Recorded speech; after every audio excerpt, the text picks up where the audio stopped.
Are you tired of never having control over your finances? Well, we are going to demystify the world of money and guide you towards a good financial life. So, we better get started. Today we are going to dive deep into the mechanics of money and how it works in our economy.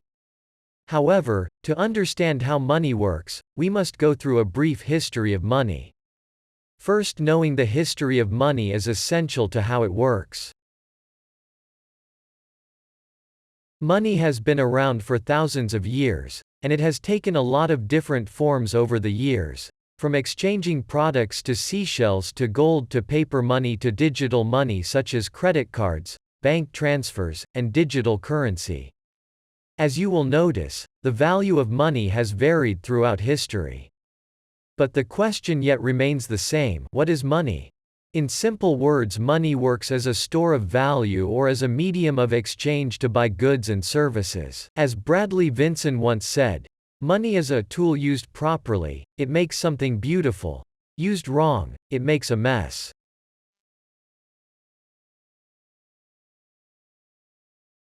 You see, money does not just appear out of thin air.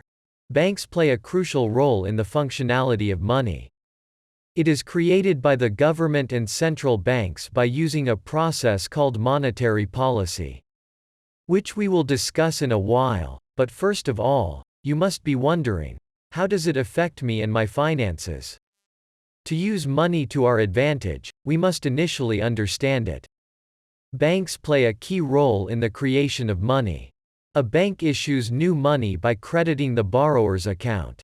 The bank connects savers to borrowers. Savings are deposited in the bank, and the bank then lends the funds to borrowers. This creates a multiplier effect, where a small amount of money could be used as a large amount of money through loans.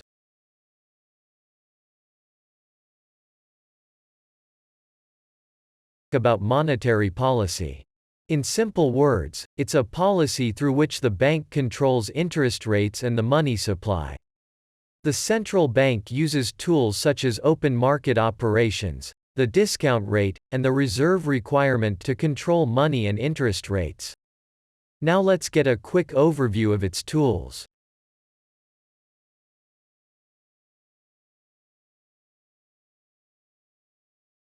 By engaging in open market operations, OMO, a central bank, such as the Federal Reserve in the United States, can influence the economy's money supply and interest rates. The Federal Reserve's primary method for implementing monetary policy is OMO. The two main types of OMO are buying and selling government assets on the open market. When it purchases government assets, the Federal Reserve adds money to the economy and takes money out of it when it sells those same securities. The economy can be stabilized, and inflation can be reduced.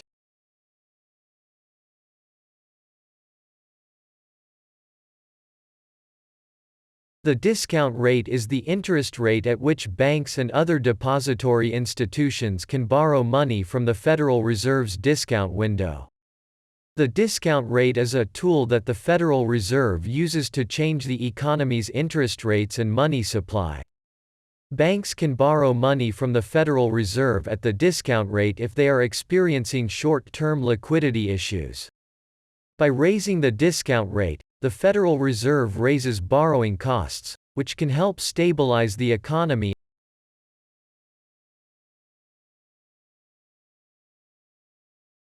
The reserve requirement is the amount of money a bank must keep in reserve to comply with Federal Reserve guidelines.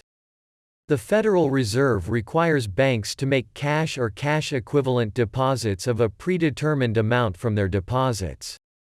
The reserve requirement, which is a mechanism for managing the economy's money supply and interest rates, is set by the Federal Reserve.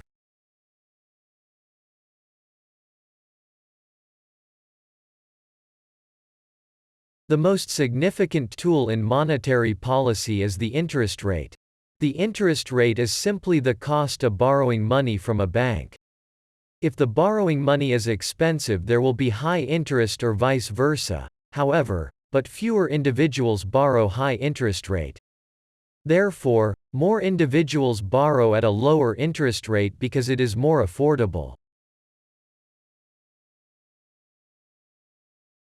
Our economic and daily lives depend upon money. We have discussed the fundamentals of money. How money functions, including its history, the role of the banks, and monetary policy. Hope you learned something valuable in this video.